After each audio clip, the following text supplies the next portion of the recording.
Hello students.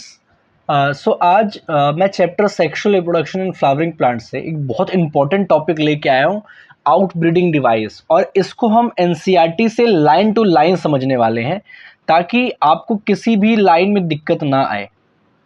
ठीक है, so let's start this video. सबसे पहली जो लाइन है यहाँ पे लिखी है वो ये कहती है कि Majority of flowering plants produce hermaphrodite flower, and pollen grain are likely to come in contact with the stigma of the same flower.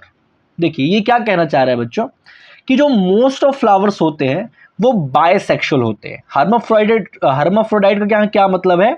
Bisexual. Bisexual का मतलब है कि एक ही फ्लावर में मेल एंड फीमेल, मतलब स्टेमेन और पिस्टिल दोनों होते हैं, उनको हम क्या बोलते हैं? Bisexual flower.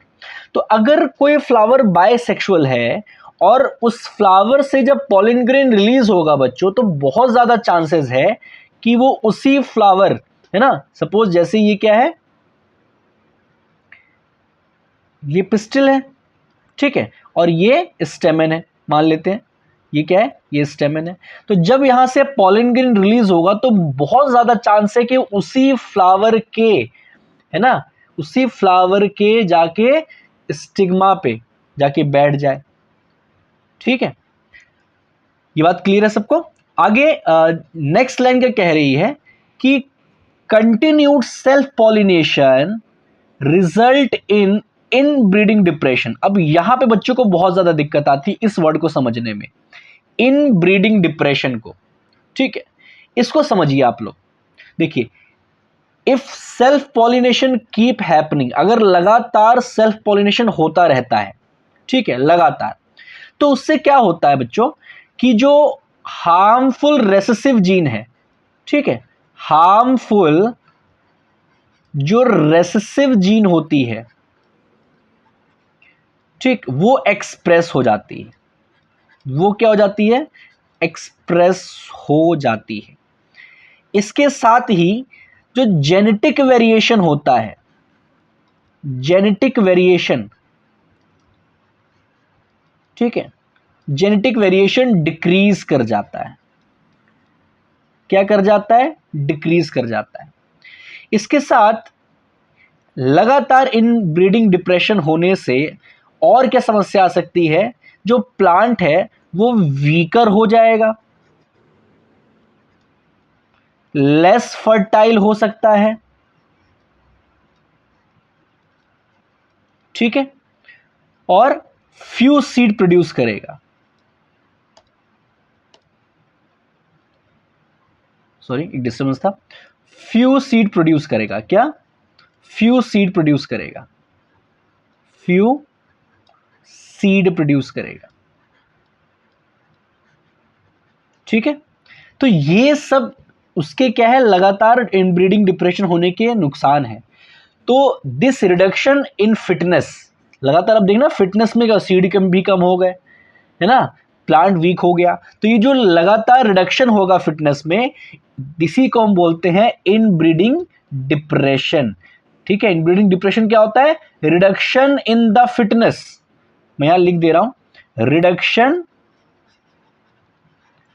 Reduction in fitness, इसी को हम क्या बोलते हैं? इनब्रीडिंग डिप्रेशन बोलते हैं। ठीक है बच्चों, तो आगे चलते हैं हम लोग नेक्स्ट लाइन पे। आगे कह रहा है कि flowering plants have developed many devices to discourage self pollination and to encourage cross pollination. Plants देखिए खुद नहीं चाहते कि ज्यादा सेल्फ पॉलिनेशन हो, ठीक है, इसीलिए प्लांट ने खुद मैनी डिवाइसेस, है ना, खुद से कई टेक्निक यूज कर ली हैं जिससे कि वो सेल्फ पॉलिनेशन को प्रमोट ना करके क्रॉस पॉलिनेशन को ज्यादा प्रमोट करें। ठीक है, किसको? क्रॉस पॉलिनेशन को ज्यादा प्रमोट करें। तो प्लांट को भी पता है कि हमारे लिए क्या ज्यादा बेहतर है? क्रॉस पॉलिनेशन ज्यादा बेहतर है। ठीक है, आगे देखते हैं। In some species pollen release and stigma receptivity are not synchronized. देखिए अब हम क्या डिस्कस कर रहे हैं, अब हम वो स्टेप्स डिस्कस कर रहे हैं जो कि प्लांट ने लिए हैं सेल्फ पॉलिनेशन से बचने के लिए, ठीक है। तो आप यहां पे अभी जो मैंने लाइन पढ़ी, in some species pollen releases and stigma receptivity are not synchronized, इस वर्ड को आपको समझना पड़ेगा, सिंक्रोनाइज्ड वर्ड को, ठीक है। किसको? सिंक्रोनाइज वर्ड को। सिंक्रोनाइजेशन का मतलब ये होता है बच्चों कि कोई भी चीज अगर एक साथ हो रही है, ठीक है, तो यहां पे प्लांट क्या करते हैं कि जो पॉलन रिलीज है ना, पॉलन का रिलीज होना है, और दूसरा जो हमारा जो स्टिग्मा है, ठीक है, क्या स्टिग्मा है, स्टिग्मा की जो ओपनिंग है, स्टिग्मा की जो ओपनिंग है ये डिफरेंट टाइम पे करवाते हैं। पॉलन रिलीज अलग टाइम पे, स्टिग्मा का जो मैच्योर है वो अलग टाइम पे। इससे क्या होगा कि कभी भी इनके बीच में पॉलिनेशन हो ही नहीं पाएगा, ठीक है। The difference in timing prevent self pollination, जब दोनों के टाइमिंग चेंज हो जाते हैं, अलग अलग टाइमिंग हो जाती है, तो अपने आप सेल्फ पॉलिनेशन रुक जाता है बच्चों। और इस कंडीशन को, ये जो कंडीशन अभी मैंने आपको बताई है ना, अलग अलग टाइमिंग पे होना, इस कंडीशन को हम बोलते हैं डाइकोगैमी। डाइकोगैमी, ये थोड़ा सा एक्स्ट्रा नॉलेज है आप लोगों के लिए। इस कंडीशन को हम क्या बोलते हैं? डाइकोगैमी बोलते हैं, जब एक ही फ्लावर में दोनों अलग अलग टाइमिंग पे ओपन हो रहे हों, ठीक है, तो इसको हम क्या बोलते हैं? डाइकोगैमी बोलते हैं। अब आगे समझते हैं। इधर द पॉलन, इधर पहले ले लूं जरा मैं, इधर the pollen is released before the stigma becomes receptive, or stigma becomes receptive much before the release of pollen। इसका ये मतलब है कि here anther mature first and pollen is released before the stigma is ready। या तो pollen पहले release हो जाए, ठीक है, स्टिग्मा के मैच्योर होने से पहले, या तो स्टिग्मा पहले मैच्योर हो जाए pollen के रिलीज होने से पहले। तो दोनों ही कंडीशन में, ठीक है, दोनों ही कंडीशन में क्या होगी, जो टाइमिंग है दोनों की अलग अलग हो जाएगी, और इससे सेल्फ पॉलिनेशन को अवॉइड किया जा सकता है, प्रिवेंट किया जा सकता है, ठीक है। I hope it is clear. आगे बढ़ते हैं, ठीक है। तो देखिए पहला जो स्टेप प्लांट ने यूज किया है वो क्या किया है? Not synchronised. मैं शॉर्ट में लिखते चलता हूं, नॉट सिंक्रोनाइज्ड, मतलब कि अलग अलग टाइमिंग रखना। अब आगे पढ़ते बच्चों, अगला क्या टूल यूज किया ये भी समझते हैं। In some other species the anther and the stigma are placed at different position so that the pollen cannot come in contact with the stigma of the same flower। ठीक है, ये दूसरा है, दूसरा तरीका है। कहने का मतलब क्या है कि जो फीमेल पार्ट है पिस्टिल और जो स्टेमन है, इनकी पोजीशन बदल दी जाए। कई बार फ्लावर्स में क्या करते हैं, कुछ फ्लावर्स पोजीशन ही बदल देते हैं। तो अगर ये पॉलन रिलीज करेगा तो बहुत कम चांसेस है कि वापस ऐसे घूम के आए, ये ज्यादातर इस डायरेक्शन में चला जाएगा। तो दोनों के पोजीशंस को चेंज करने से भी, है ना, दोनों के पोजीशन को चेंज करने से भी क्या होगा कि सेल्फ पॉलिनेशन प्रिवेंट हो सकता है। तो दूसरा क्या तरीका है? Changing position, changing position. दोनों को क्या कर दिया? पोजीशन ही चेंज कर दिया, स्टिग्मा का और स्टेमन का, ठीक है। अब आगे देखते हैं, both these devices prevent autogamy, ठीक है।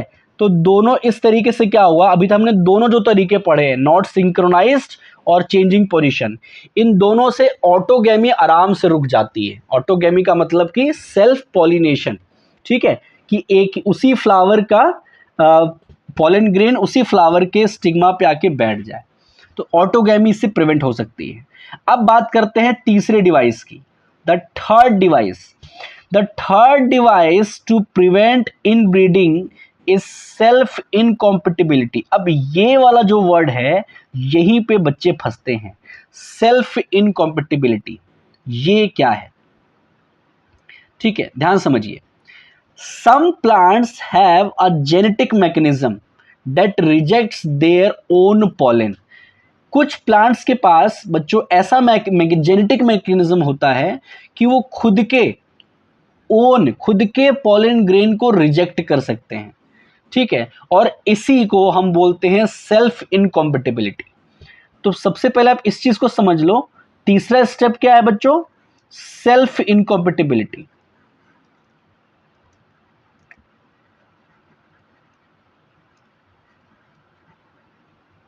कॉम्पेटिबिलिटी, ठीक है। तीसरा स्टेप क्या है कि खुद के प्लांट्स जेनेटिक मैकेनिज्म को यूज करते हुए खुद के पॉलन ग्रेन को क्या कर दें? रिजेक्ट कर दे। This is the third way to prevent the inbreeding depression या self pollination. This is genetic mechanism. ये क्या है बच्चों?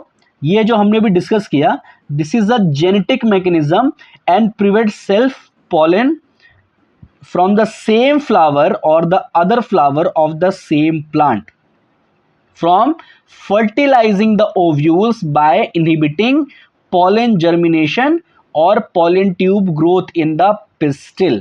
तो इस तरीके से क्या होगा कि अगर पॉलिन ग्रेन बैठ भी गया आगे स्टिग्मा पे, लेकिन फिर भी जेनेटिक मैकेनिज्म की वजह से, है ना, साफ मना कर दी कि पॉलिन ग्रेन तुम अभी है मेरे लायक नहीं हो, तुम्हारा जेनेटिक मेकअप ठीक नहीं है, ठीक है, तुम्हारा कंपोजिशन ठीक नहीं है, और ये बोल करके स्टिग्मा पॉलिन ग्रेन को जेनेटिकली वो कर दे, रिजेक्ट कर दे कि नहीं, और इसी को हम क्या बोलेंगे बच्चों? सेल्फ इनकॉम्पेटिबिलिटी बोलेंगे।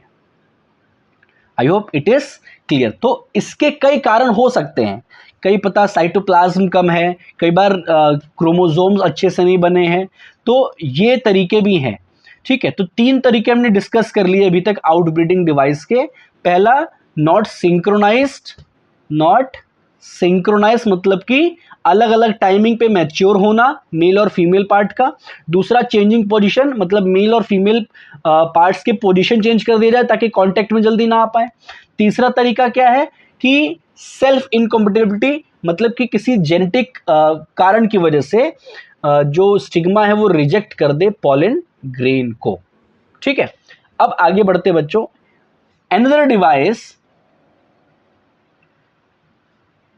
Another device to prevent self-pollination is the production of unisexual flower.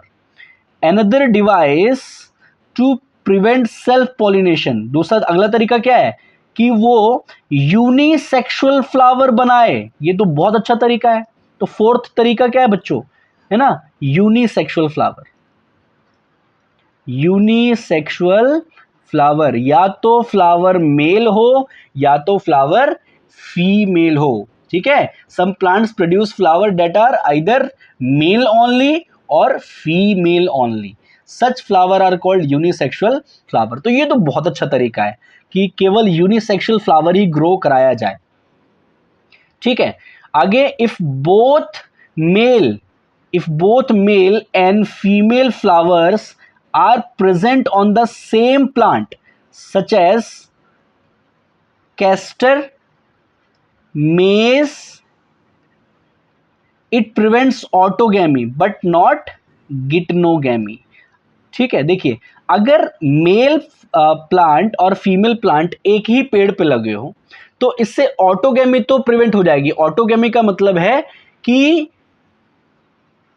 जो मेल है ना, मेल और फ्लावर एक ही उसमें नहीं है, एक ही फ्लावर में नहीं है, तो अगर एक ही फ्लावर में होते हैं तो उसको ऑटोगैमी बोलते हैं।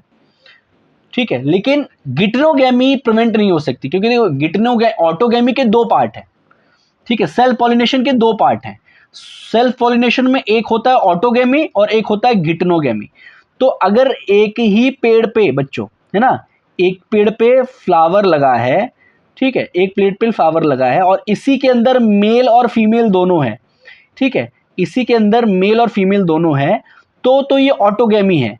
ठीक है। लेकिन अगर दूसरे फ्लावर पे गए, यहां से अगर देखिए, अगर इसी फ्लावर से इसी फ्लावर में पॉलन ग्रेन जा रहा है तो ये ऑटोगैमी है, ठीक है। लेकिन अगर इस फ्लावर से इस फ्लावर में जा रहा है तो ये गिटनोगैमी है, ठीक है। तो ऑटोगैमी तो हो सकती है, रुक सकती है, लेकिन गिटनोगैमी नहीं होगी। और अगेन गिटनोगैमी भी क्या है, एक तरह का सेल्फ पॉलिनेशन ही है। तो यहां पे ये बताना चाह रहा है ये लाइन कि भैया देखो, यूनिसेक्सुअल फ्लावर बनाने से ऑटोगैमी तो रुक सकती है, लेकिन गिटनोगैमी के होने के चांसेस बन सकते हैं। आगे है इन सेवरल स्पीसीज, ठीक है, in several species such as papaya, male and female flower are present on the different plants। कई सारे ऐसे प्लांट्स हैं, जैसे कि एग्जांपल क्या बताया यहाँ पे, पपाया है, ठीक है। मेल एंड फीमेल फ्लावर क्या होते हैं, अलग अलग प्लांट पे होते हैं। बहुत सारे ऐसे प्लांट है जहाँ पे मेल फीमेल एक ही प्लांट पे होते हैं, लेकिन बहुत पपाया एक ऐसा एग्जांपल है जहाँ पे मेल और फीमेल अलग अलग प्लांट पे होते हैं। तो मेल पपाया का पेड़ ही अलग होता है और फीमेल पपाया का पेड़ ही अलग होता है, ठीक है। और इसको हम क्या बोलते हैं, डायोसी,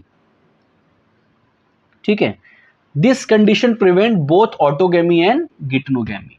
तो अगर यूनिसेक्सुअल फ्लावर होने से काम पूरी तरह से नहीं बनेगा, हमें पूरा यूनिसेक्सुअल प्लांट ही चाहिए, जिससे कि ऑटोगैमी गिटनोगैमी दोनों प्रिवेंट हो सकते हैं, ठीक है। तो मैंने आपको आउटब्रीडिंग डिवाइस एक एक लाइंस आपको समझाया और 4 आपके सामने पॉइंट ऐसे रख दिए हैं जिससे कि जो हमारा सेल्फ पॉलिनेशन है ना, जिससे इनब्रीडिंग डिप्रेशन प्रिवेंट हो सके, वो 4 तरीके हमने पढ़ लिए कि भैया सिंक्रोनाइज नहीं होना चाहिए, पोजीशन चेंज कर लिया, सेल्फ इनकॉम्पेटिबिलिटी हो गई, और यूनिसेक्सुअल फ्लावर। अब यूनिसेक्सुअल फ्लावर को लेके भी 2 बातें कही गई यहाँ पे कि अगर एक ही प्लांट पे, है ना, मेल और फीमेल दोनों फ्लावर है, तो इससे क्या होगा, ऑटोगैमी तो रुक जाएगी लेकिन गिटनोगैमी नहीं रुकेगी।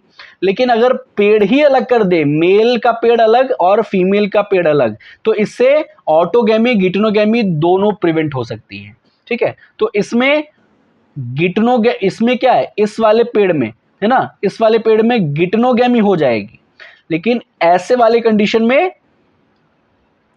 ना ऑटोगैमी होगी ना गिटनोगैमी होगी। ये सबसे बेस्ट तरीका है यूनिसेक्सुअल फ्लावर का। तो आई होप आपको लाइन टू लाइन एक एक चीज समझ में आई होगी। कमेंट करके आप जरूर बताएं कि आपको ये वीडियो कैसा लगा और कौन से टॉपिक पे आप चाहते हैं कि ये मैं आपके लिए लेके आऊं लाइन टू लाइन एनसीईआरटी। तो आप मुझे कमेंट करके जरूर बताइएगा। चैनल को सब्सक्राइब जरूर कर ले। Thank you.